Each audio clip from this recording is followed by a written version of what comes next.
Hi everyone, this is Bilal Ashraf मैं हूँ फवाद आलम and we are back with Jubilee match analysis. Fawad आज फिर क्वेटा हार गई, बट फवाद मुझे ये बताएं कि कैप्टनसी में लैग कर रहे हैं, यहाँ जो बैटिंग ऑर्डर इतना इनकन्सिस्टेंटली ऊपर नीचे मूव हो रहा है, बिकॉज़ आज हमने देखा कि फिर चेंज थे।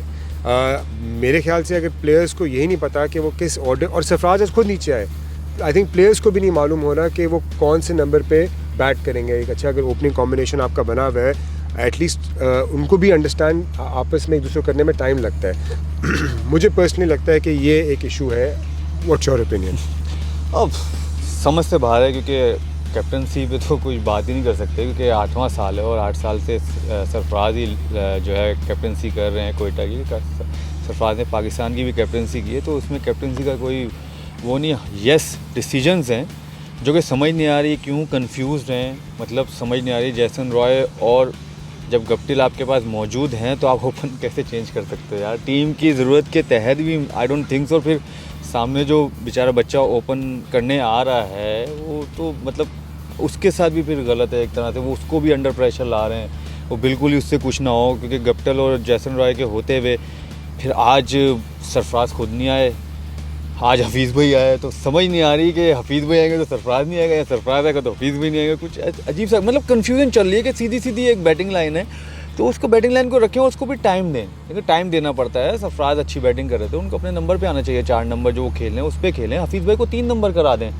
हफीज़ भाई को 3 नंबर कराएं, जैसे हमने पहले भी बोला था इफ्ती को 5वें नंबर पर ले जाएँ। इस तरह करके मेरे ख्याल से शफल करें। सबसे अच्छी फिलहाल बैटिंग इनकी अच्छी है, बट वो वही बात है कि अगर नंबर इस तरह शफल कॉम्बिनेशन नहीं बन पा रहा। एग्जैक्टली, कॉम्बिनेशन बनाना आपको बहुत ज़रूरी है, लेकिन इधर बैटिंग भी नहीं आती। आज की विकेट इतनी बुरी नहीं थी बॉलिंग के लिए, बहुत गंदी बॉलिंग की कोयटा ने, बहुत ज़्यादा गंदी बॉलिंग की। स्पिनर्स ने बहुत गंदी बॉलिंग की, फास्ट बॉलर्स ने बहुत गंदी बॉलिंग की, तो जिसकी वजह से इतने रन हुए, वरना इतने रन नहीं होने चाहिए थे। बट ऑलमोस्ट एक फवाद एक बॉडी लैंग्वेज भी, एक सिनर्जी नहीं लग रही सबकी। एक होती है टीम जिसकी एक सिनर्जी होती है बॉडी लैंग्वेज में, और इनकी बॉडी लैंग्वेज में टीम की सिनर्जी नहीं लग रही थी जो मैंने नोटिस किया। बल्कि इनफैक्ट मेरे साथ 2-3 यंगस्टर्स भी बैठे थे, वो भी इस बात को पिक कर रहे थे। क्या आपको लगता है कि हम कैप्टनसी को तो कह सकते हैं कि जी कैप्टनसी कप्तान ने ऊपर भेजा नहीं भेजा, बट मे बी कप्तान के हाथ में ना हो, मे बी मैनेजमेंट हो इन्वॉल्व इसमें, या उनको खुद समझ नहीं आ रहा कि कौन सा कॉम्बिनेशन है? आपने काफ़ी क्रिकेट खेली है माशाल्लाह, आपको क्या लगता है?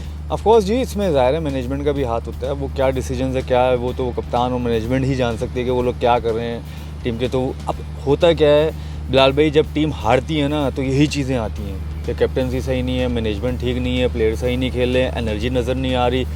यही टीम कल मैच जीतेगी तो कहेंगे हाँ आज तो बहुत एनर्जी नज़र आ रही थी, पहले मैचों में नज़र नहीं आ रहा था, आज तो ये जो इसको भेजा वो क्या अच्छा था, क्या बॉलिंग चेंज की, तो वो सब चीज़ें फिर आप कहते हैं कि वो पॉजिटिव आप देखना शुरू हो जाते हैं। जो अभी नेगेटिव नज़र आ रही हैं वो पॉजिटिव देखना शुरू हो जाते हैं। तो ये काम है, ये इसी तरह होता है, ये क्रिकेट है, क्रिकेट इसी का नाम है। अब यही है कि डिसीजन ऑन टाइम आपको हो, लेकिन यहाँ पर हाँ कोयटा के साथ यस ये है कि डिसीजंस हो ही गलत रहे हैं मेरे ख्याल से, जो कि उनको सूट नहीं कर पा रहे। लेकिन कोई भी मैनेजमेंट हो या कोई भी कप्तान हो, वो तो यही चाहेगा कि मैं जो भी डिसीजन लूँ मेरी टीम का फ़ायदा हो उसमें।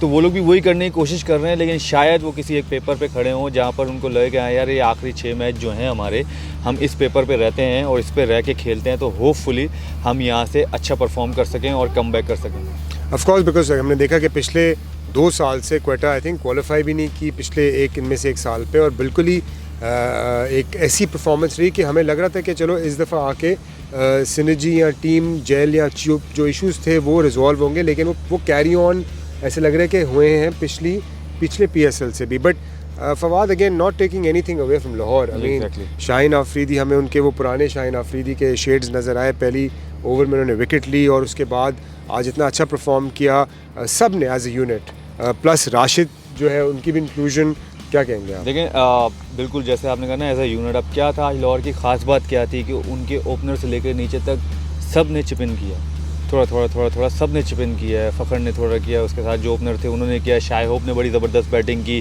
फिर सिकंदर रज़ा ने अच्छी बैटिंग की। आई थिंक जो वो चीज़ें थी ना उनको तो बहुत फ़ायदा हुआ।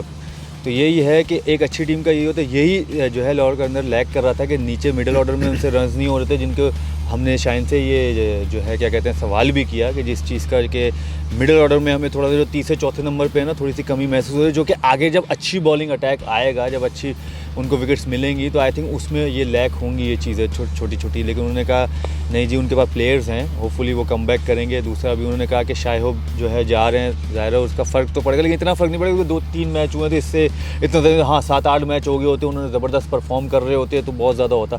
लेकिन ये कि शायद होप से मेरे ख्याल से जो उनकी रिप्लेसमेंट आ रही है वो बहुत ज़बरदस्त आ रही है। सैम बिलिंग्स आ रहे हैं, आई थिंक वो जिस तरह के बैट्समैन हैं और वो जिस तरह के कीपर हैं और जिस तरह की उनकी एनर्जी है ग्राउंड के अंदर, वो बहुत ज़्यादा आउटस्टैंडिंग है।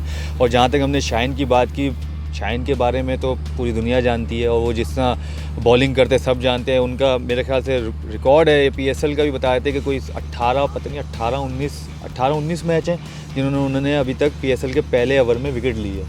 तो वो कंटिन्यू करते हैं क्योंकि उनकी विकेट को चाहिए भी, जो उनकी टीम है उनको भी चाहिए होता है कि शाइन हमें ब्रेक थ्रू दे पहले ओवर में ही।